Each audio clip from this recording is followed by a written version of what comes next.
வணக்கம் தோழர். ரமேஷ், திராவிட தமிழர் கட்சி கரூர் மாவட்ட செயலாளர், மாநில இளைஞரணி செயலாளர். தந்தை பெரியார் அவர்களின் ஒவ்வொரு வருடமும் பிறந்த நாளை முன்னிட்டு பேரணி செல்வதும் மாட்டுக்கறி உண்பதும்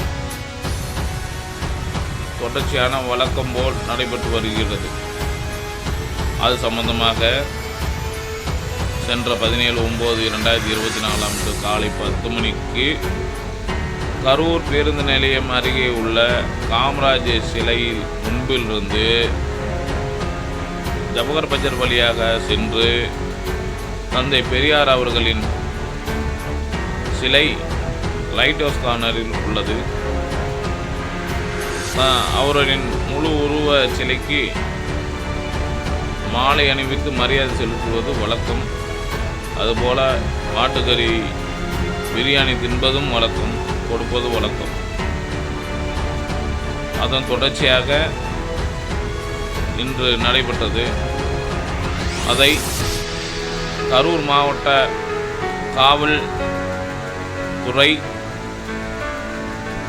குறிப்பாக கரூர் நகர காவல்துறை துணை கண்காணிப்பாளர்கள்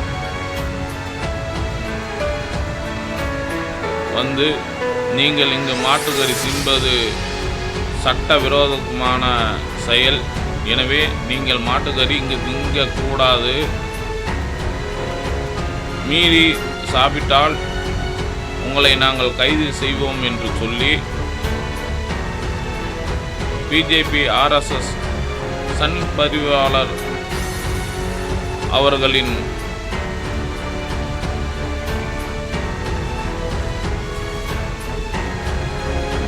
அச்சுறுத்தலுக்கு காவல்துறை பயந்து எங்களை மாட்டுக்கறி நீங்கள் இங்கு சாப்பிடக்கூடாது, மாட்டுக்கறி பிரியாணி இங்கே கொடுக்கக்கூடாது, வழங்கக்கூடாது, எனவே உங்களை நாங்கள் கைது செய்கிறோம் என்று சொல்லி தடை செய்து மாட்டுக்கறி பிரியாணி கொடுப்பதை தடை செய்துவிட்டு கைது செய்ததை நாங்கள் வன்மையாக திராவிட தமிழர் கட்சி மற்றும் பெரியார் உணர்வாளர் கூட்டமைப்பு மற்றும் சமூக நீதி ஆட்சியை நடத்தி வரும் தமிழக அரசுக்கு நற்பெயர் கெடுக்கும் நோக்கத்தோடு செயல்பட்டு வரும் கரூர் நகர காவல் துணை கண்காணிப்பாளர் மற்றும் நகர காவல் துறையை சார்ந்தவர்களுக்கு திராவிட தமிழக கட்சி சார்பில் வன்மையாக கண்டனத்தை தெரிவித்துக் கொள்கிறோம்.